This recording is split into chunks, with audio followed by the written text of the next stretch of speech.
Okay, it should be mentioned at this point that sometimes you can find an area under a curve without evaluating a definite integral. Some of them we just know, or at least we should know.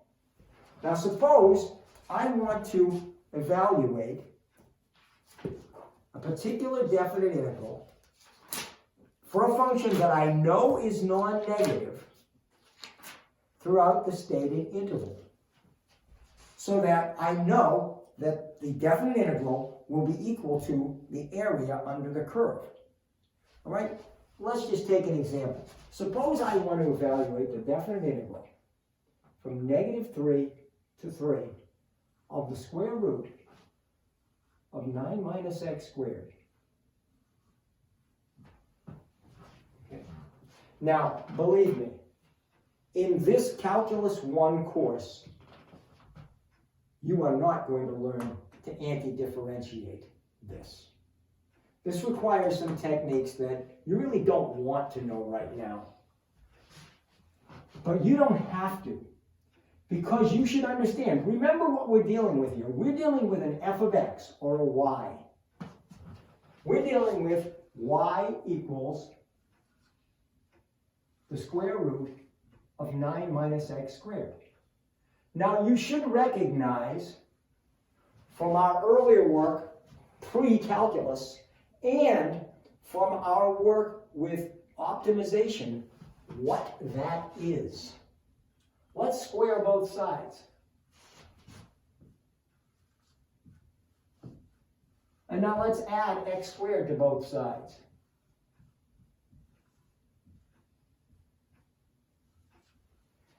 You should recognize that as the equation of a circle, a particular circle. A circle with its center at the origin and a radius of 3. So you should recognize this as the top half of that circle. And so you do not need to be able to anti-differentiate this integrand in order to evaluate the definite integral, because you know, since that is the top half of that circle,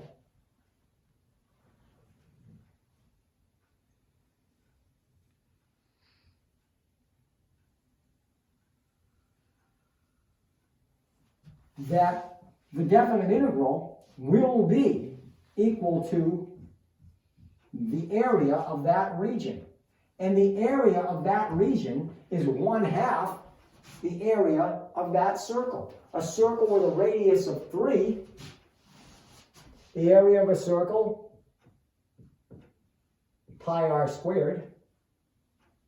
So the area of that semicircle, which will be equivalent to this definite integral, will equal 1/2 times pi times the radius is 3, 3 squared is 9, will be 9 pi over 2.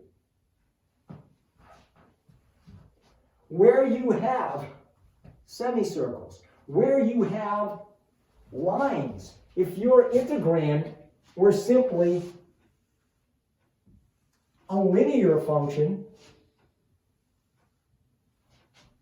depending upon what interval we chose, your definite integral might be a triangle. It might be, if we chose from here to here,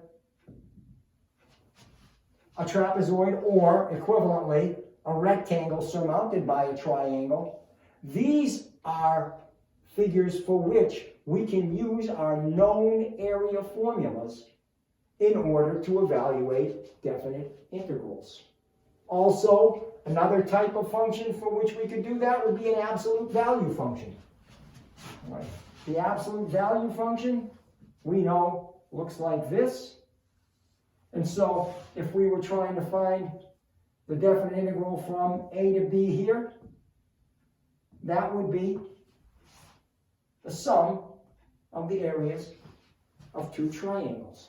So don't overlook things that you already know from previous work, area formulas that you already know, because sometimes that's all you need to evaluate a definite integral.